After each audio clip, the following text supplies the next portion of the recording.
What's up, everybody? Thanks for clicking this video. Thanks for tuning into my channel. If you're new here, I'll introduce myself. My name's Simon Hill, Black American from Louisiana, coming to you live from Budapest, Hungary. I wanted to cover this story because I wanted to see how it would play out. So I waited for a few weeks to see if Drake would respond, if some fire diss track would come out. But we're going to be talking about Mos Def's comments about Drake, whether Drake is hip hop or if he's a pop artist. In my opinion, I believe Drake is a rapper who makes records that can cross over. Similar to how DMX made Rough Riders Anthem. That was a pure hip hop record, but it crossed over. Same way DJ Khaled made All I Do Is Win, pure hip hop record, but it crossed over. Same way Lil Wayne made A Milli, pure hip hop record, but it crossed over. In my opinion, Drake's records, a lot of times, the mainstream comes to him rather than Drake is pursuing the mainstream. Now, he does have obviously pop songs like Just Hold On, I'm Coming Home, or Take Care and that sort of stuff, and other records that aren't coming to mind as well. But a lot of his other hits that people really know him for, or if you see him in person or go to the festival,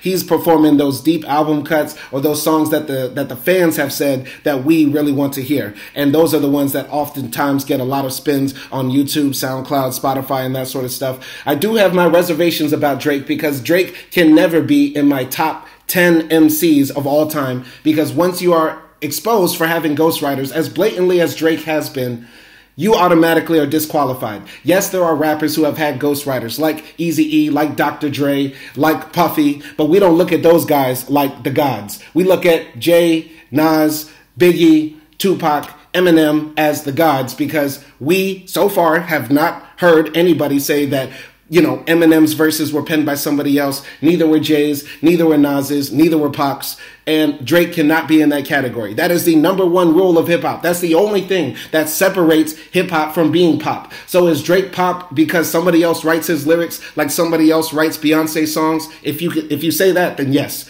But if we talk about the actual music, the actual subject matter of the music, and the actual way that the songs are put together, no, I don't think we can say that at all. And plus, let's really break down Drake spitting. Drake has been spitting in recent memory. If we go to For All the Dogs, the Scary Hours edition, Red Button, Stories About My Brother, The Shoe Fits, Wickman, Evil Ways, You Broke My Heart, all these, he is rapping his ass off. That, I think one of them, I Think You Broke My Heart, or Stories About My Brother, I literally sat down and played that song with my wife. We sat down. There are very few rap songs where once you hear them, you want to make somebody listen to them because the lyrics are that good. That is very, very, very rare to have today. So Drake is still out here spitting. Yes, Drake sometimes is writing his bars. We can tell somewhat when Drake is really penning it and when somebody else came up with the melody, the flow, and that sort of stuff. We can tell.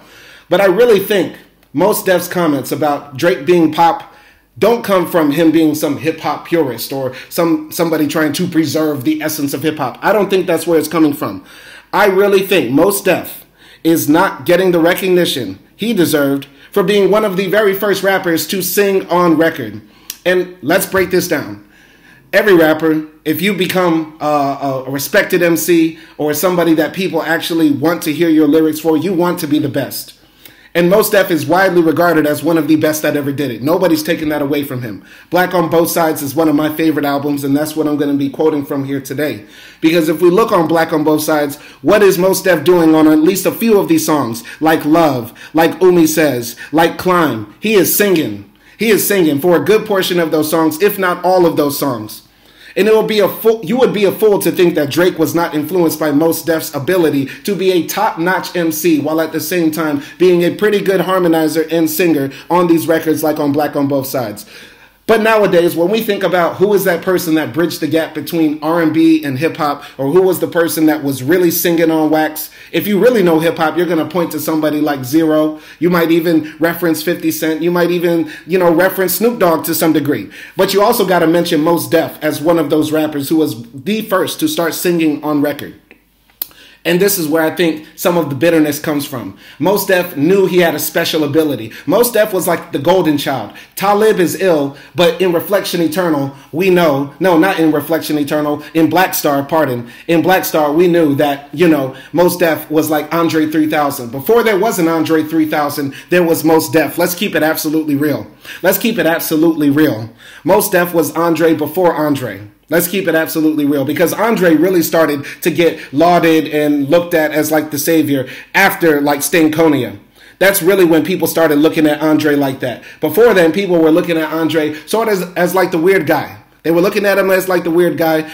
People weren't really checking for Southern lyricists like that. It wasn't until later, like in the mid-2000s, when Andre started doing like features like on Rich Boys Throw Them D's and stuff like that, that people really started looking at Andre as that dude. I'm keeping it real. But Mos Def always been that dude. Because he's from New York, he has that advantage. They're always going to look at him as like a lyricist. Plus, there was that extra focus on being lyrical if you came from New York, not like in the South, where Southern MCs weren't respected until the mid-2000s. Facts.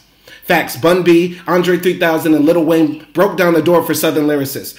And I know some stupid person from the East Coast is going to say, we always love Scarface. That's like white folks saying, I've always had a black friend. Shut up. Nobody cares. Nobody cares. We love Scarface. We respect him, and we know Scarface better than y'all do in other coasts and stuff like that. But don't say, oh, yeah, we always rocked with the South. We love Scarface. That's like saying, oh, yeah, we always liked black people. We had Tyrone in our neighborhood. He used to come over and fry chicken at our house every now and then. You get what I'm saying right here. That's crazy. That's crazy. So let's keep it absolutely real. Mos Def didn't get the respect he deserved for singing on wax. People now just know Drake as the guy who broke down the doors for singing on wax while rapping. And Mos Def, in my opinion, this is just my analysis, and I love both of them as black men and as great hip-hop artists. But Mos Def is a bit bitter and jealous because people don't remember his name when we talk about who broke down singing in hip-hop. Facts, because I don't never hear people say that. And if you're hearing people say that, point me in that direction, because I want to be in the community of the deaf. I want to be in the community of the deaf, wherever y'all are, where people are having that conversation. So yeah, that's just my opinion here. Black on Both Sides is definitely top 5, one of my favorite albums of all time. And Drake right now is spitting when he actually does put pen to paper. But we have to keep it real. Put some respect on Drake's name. Put some respect on Drake's name. If you go back and listen to old Drake, he was rapping like Mos Def, like Talib, like Elzhi from Slum Village, like Little Brother. Drake started off backpack underground aesthetic. And he discovered the talent that Mos Def has as well and decided to use that talent of singing while rapping and take it to the next level. Mos Def did it. He wanted to be a movie star. He wanted to live in South Africa. He wanted to try to travel the world with a fake passport and all that sort of stuff. That was Mos Def's plan. So that's what he decided to do. Drake decided he's going to take it to the next level, and hey, it worked out for him. That's all I got to say. Mos Def could have been Drake. Keep it real. Mos Def could have been Drake. He's got everything. He's got the singing. He's got the spitting ability. He's got the looks. He's got the star power and charisma. That's why we're still even talking about Mos Def today. Sort of like how Andre 3000 has everything, but they decided to do something else with it. And that's okay. Nobody's faulting them for that.